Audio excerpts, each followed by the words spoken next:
Hello, my name's David Gelsthorpe and I'm Curator of Earth Science Collections at Manchester Museum.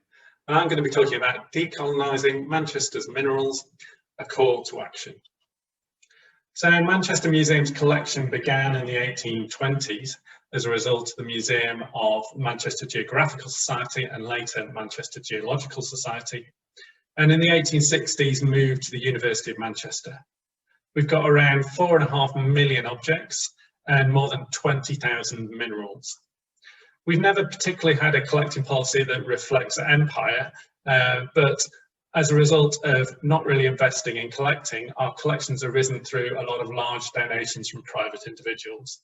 So inevitably reflects their interests and the context they were living in. We've got a really interesting history of lots of recent repatriations, not only of human remains, but also most recently of secret and sacred objects back to Aboriginal communities.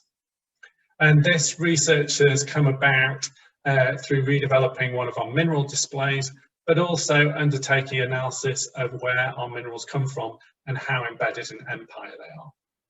So I've chosen diamonds and gold as a way of looking at stories of Black people and Indigenous people and the role of empire.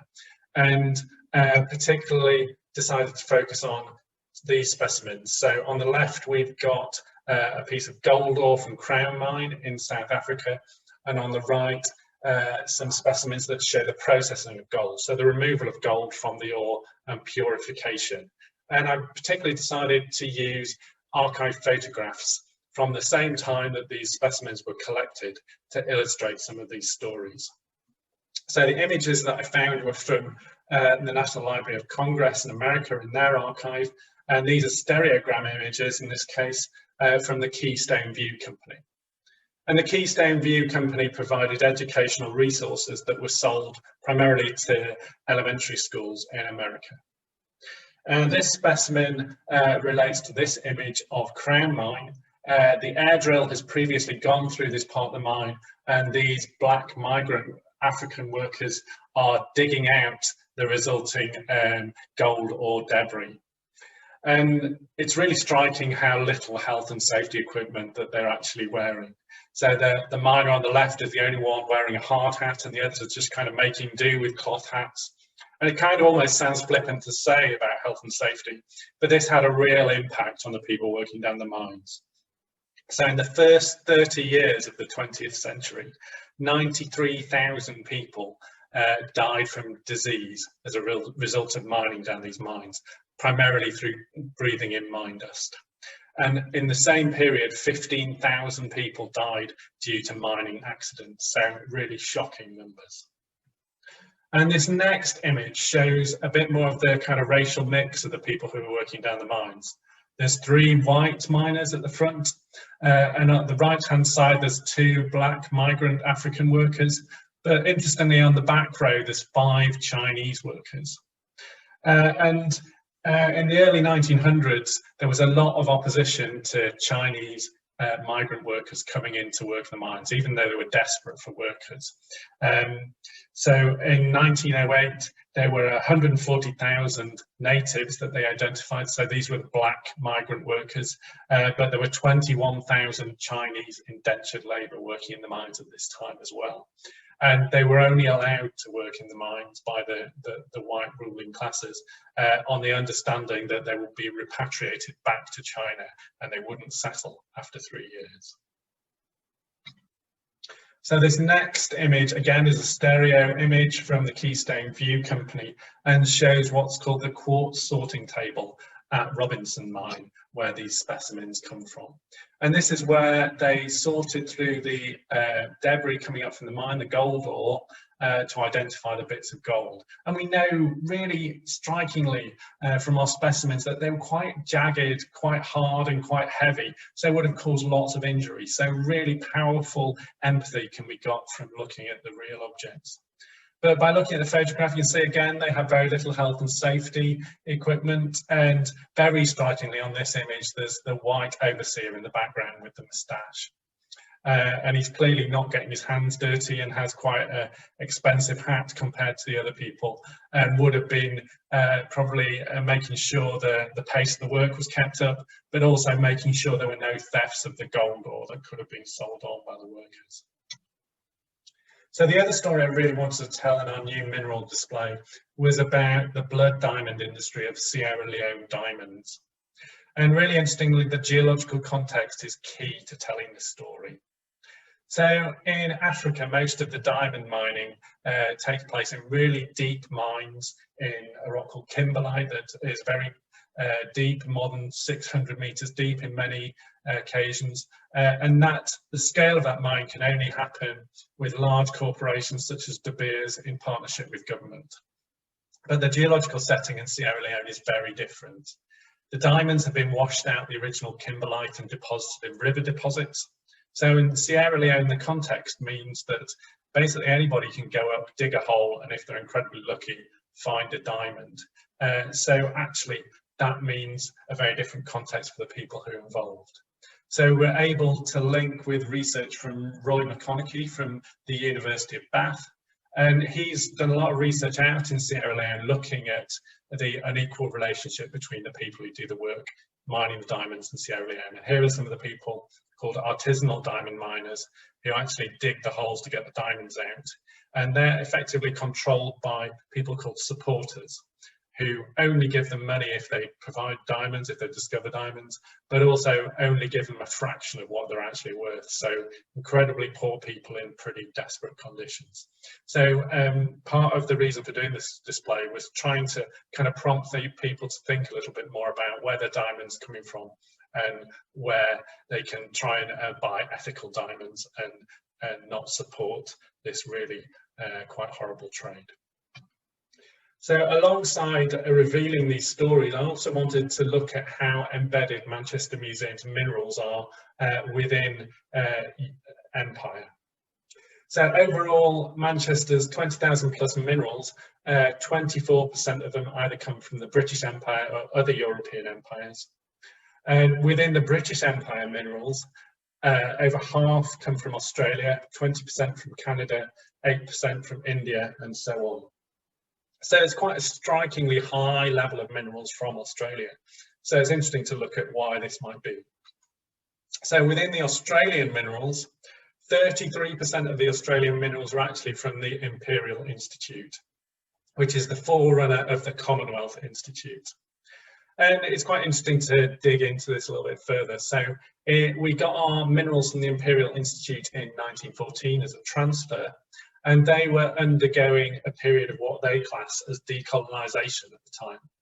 So they were recognising that the empire was in decline, and they were basically reinventing themselves as an institute to move away from being a research institute looking at the resources of empire to being an educational institute. So they divested themselves of a lot of their research collections, which is a key reason why we got them at Manchester Museum.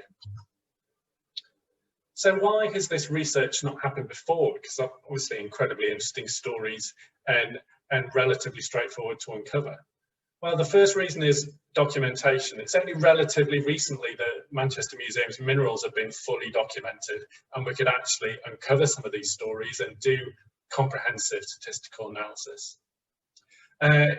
You need time to do this research, so we had the opportunity of redoing this display, and also the COVID-19 shutdown gave an opportunity to really do this in-depth research.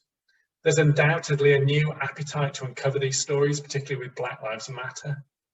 And I've really noticed that there's very often a disconnect between natural history specimens and people.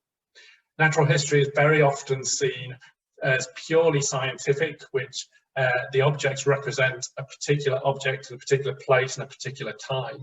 And very often there's a disconnect, particularly from the people who actually collected these objects, certainly beyond the often white man who his name is against the object on the label. And I found it really striking that these stories are often difficult to tell and research, and often difficult to hear. And this is really prominent when you think about the exhibition development programme. These difficult to tell and difficult to hear stories often end up on the cutting room floor. The easy stories to tell and understand are the ones that end up in the final exhibition. And actually, really, this is institutional racism and perpetuates the status quo where stories of Black people and Indigenous people are not told in museum displays. So Manchester Museum's minerals are intimately connected to empire, and it runs through much of the collection. The history of Black and Indigenous people runs through much of our collection, but is often ignored or often unknown. So we have displays that don't tell these stories at all. And really, this research has identified institutional racism in the museum sector, particularly in the context of exhibition making. And we need to be conscious of this and try and challenge it where we can.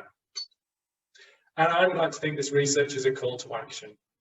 I want to call people to research and share Black and Indigenous stories within their collection.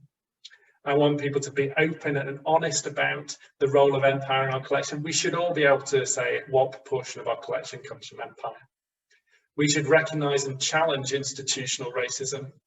And really as well, I think it's a great opportunity to decolonise your collection. It's an opportunity to work with source communities and work with diaspora communities here in the UK. And repatriate our data to do good around the world. And there's a great opportunity to enrich our collections with these really interesting stories that very often have never been told before. Thank you for listening. Thank you very much, David, for sharing your work with us. So we have a question. How do you, as a curator, work to ensure that this more social history or public history information is recorded in the collection database when most of our systems are set up only to record scientific information? No, it's a really good question, because to be honest, we don't really have a good option of recording those kind of things. So we use a system called KeyEmu, which I guess a lot of other people use. And there's options of having a narrative module where you can post things like essays and blog posts. And actually within our object records as well, you can record all sorts of multimedia files, so videos and things like that. So those are the other ways of recording it. But I guess one of the things I've really noticed doing this research is it's really multidisciplinary. So yeah, it's really important to have an incredible level of knowledge of the different geological settings, particularly things like Sierra Leone diamonds. But you also need to be able to search the relevant archives. So I found the images originally through the MINDAT website, but then through the Library of National Congress in America. So you have to have really good archive skills, and trying to bring all those different things together is a real challenge. And our documentation collections management systems are not set up to manage that. So it's something we really need to challenge the sector on going forward, I would say. And actually having those visual archives really helps bring the story to life as well, doesn't it? Were there particular pieces of information which you tried to put in a database but couldn't? Was it a general feeling of this isn't well set up, or did you have specific realization? To be honest, I've not really properly tackled putting it all back into the database collections management system. But I think, to me, particularly in terms of the exhibition that we put together, we very much decided from day one that the archive images were a really powerful way of telling the story. Sapadra and Miranda a short time ago spoke about length of collections labels.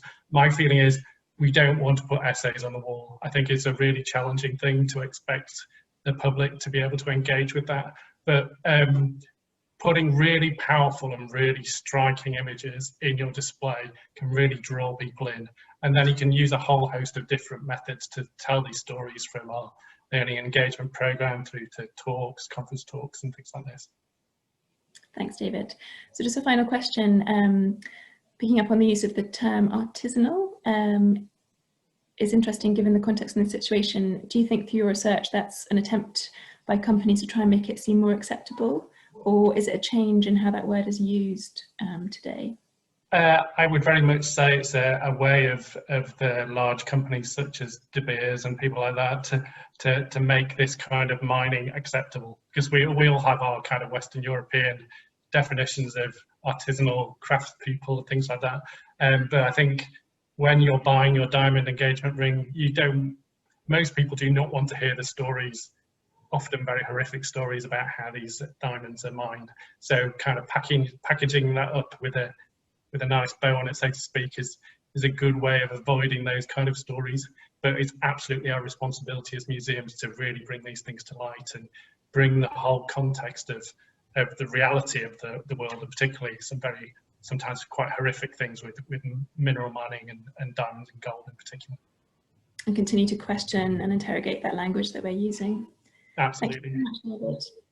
Thank you. So we'll now move on to a talk by Rebecca Machin from Leeds Museums, which is focusing on guerrilla histories.